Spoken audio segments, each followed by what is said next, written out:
Bismillahirrahmanirrahim. Assalamualaikum warahmatullahi wabarakatuh. Seri ke-13. Alhamdulillah kita sambung lagi. Yang semalam kita bicara tentang kuat perlahan kan? Kuat perlahan. Kali ini, kemahiran yang seterusnya adalah kemahiran bagaimana kita laju dan lambat. Laju dan lambat. Laju, lambat. Perlahan-lahan. Perlahan suara itu lain. Ini yang semalam penyaringan ketinggian suara itu. Ini berapa patah perkataan yang kita mampu sebut laju. Begitu. Ataupun perlahan, satu, lambat menyebutnya. Itu kepelbagaian yang harus ada dalam kita punya pengucapan yang kemahiran yang ke-13 ini. Yang harus dipertingkatkan juga bagaimana kita mampu menggunakan kelajuan patah-patah perkataan yang kita menggunakan itu supaya ianya memberikan suatu irama yang berbeza-beza dalam kita punya pengucapan. Sebab itu perlu dilatih kan. Kita manfaatkan, dia sebut dalam buku ini, kita masih lagi berpandukan pada buku ini. Sebut pada buku ini adalah kadar pengucapan kita kan.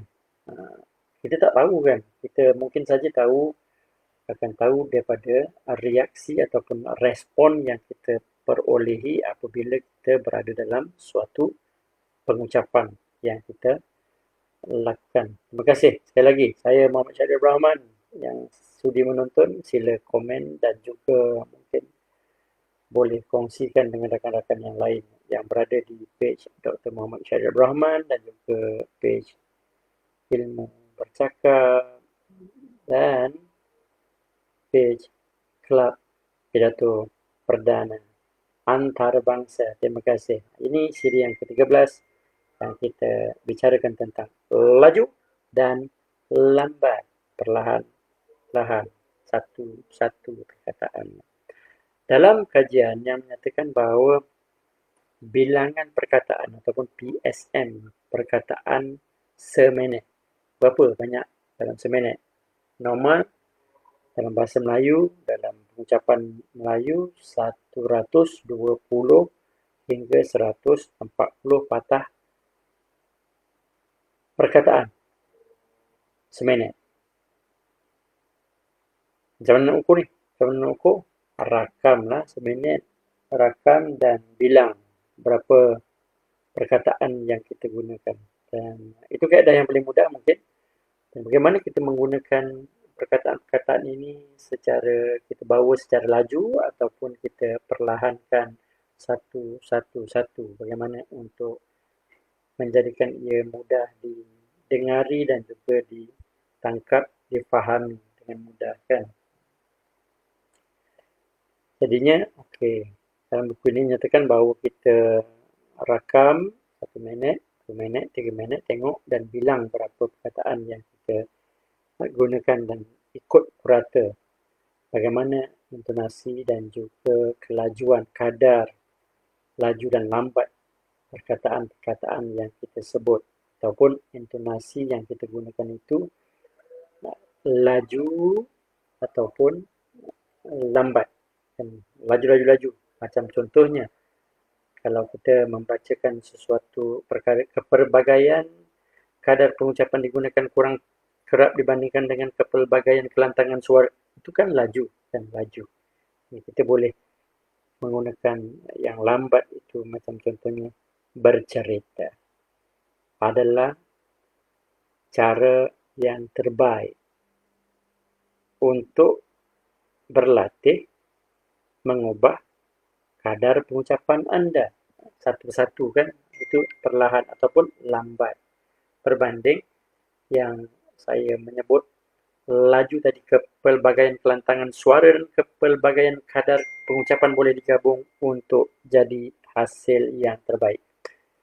Itu juga masih lagi perlu saya latih kan untuk dapatkan. Dan sebenarnya gabungan kedua ini, kuat lajunya, kuat lembut dan laju, lembut dan lambat. Ini semuanya adalah rencah-rencah. Saya sebutkan semalam juga rencah dia. Bagaimana kita melajukan ataupun memperlahankan, melambatkan setiap perkataan-perkataan yang kita gunakan. Dan salah satu daripada perkara yang menarik dalam topik ini juga adalah pause ataupun diam seketika, adanya jeda waktu yang kita berikan masa untuk diam sejenak, diam seketika.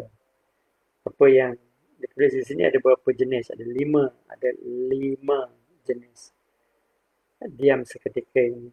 Yang pertama adalah berdiam seketika untuk berfikir. Apakah perkataan yang mungkin kita akan gunakan selepas kita terus ingin lancarkan lagi perkataan-perkataan yang kita bakal sebut.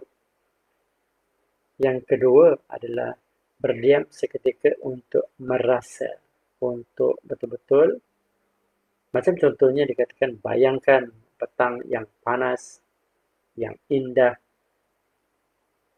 langit biru yang jelas, dihenti lagi, angin lembut yang meniup. Pause, berhenti seketika untuk pendengar merasainya. Dan yang ketiga adalah berdiam seketika secara spontan. Tengah-tengah bercakap, tiba diam. Ia menunjukkan bahawa anda sedang memikirkan kata-kata anda semasa anda berucap dan tidak hanya mengatakan sesuatu. Maksudnya kita juga berfikir dengan apa yang kita katakan. Menarik.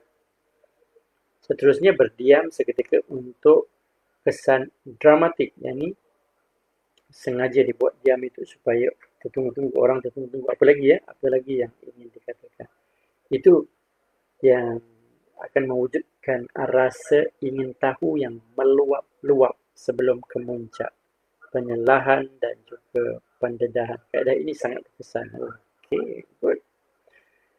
Dan yang terakhir, yang kelima adalah berdiam seketika untuk dapatkan perhatian. Kita perhatikan, kita tengah bercakap, tiba-tiba ada orang lain tengah bercakap, kita diam seketika. Mungkin khalayak masa itu menyedari bahawa kita berhentikan kita punya ucapan dan mereka akan kembali memberikan perhatian kepada kita. Mungkin itu teknik yang kita boleh gunakan. Okay. Alright, sebagai rumusan, ini adalah topik yang ke-13,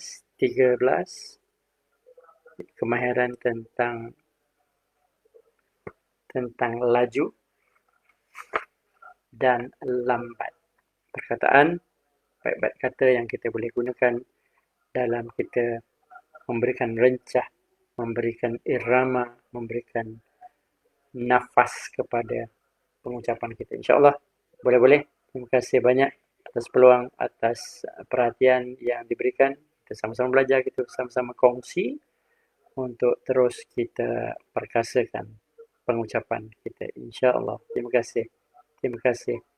Assalamualaikum warahmatullahi wabarakatuh. Jumpa lagi.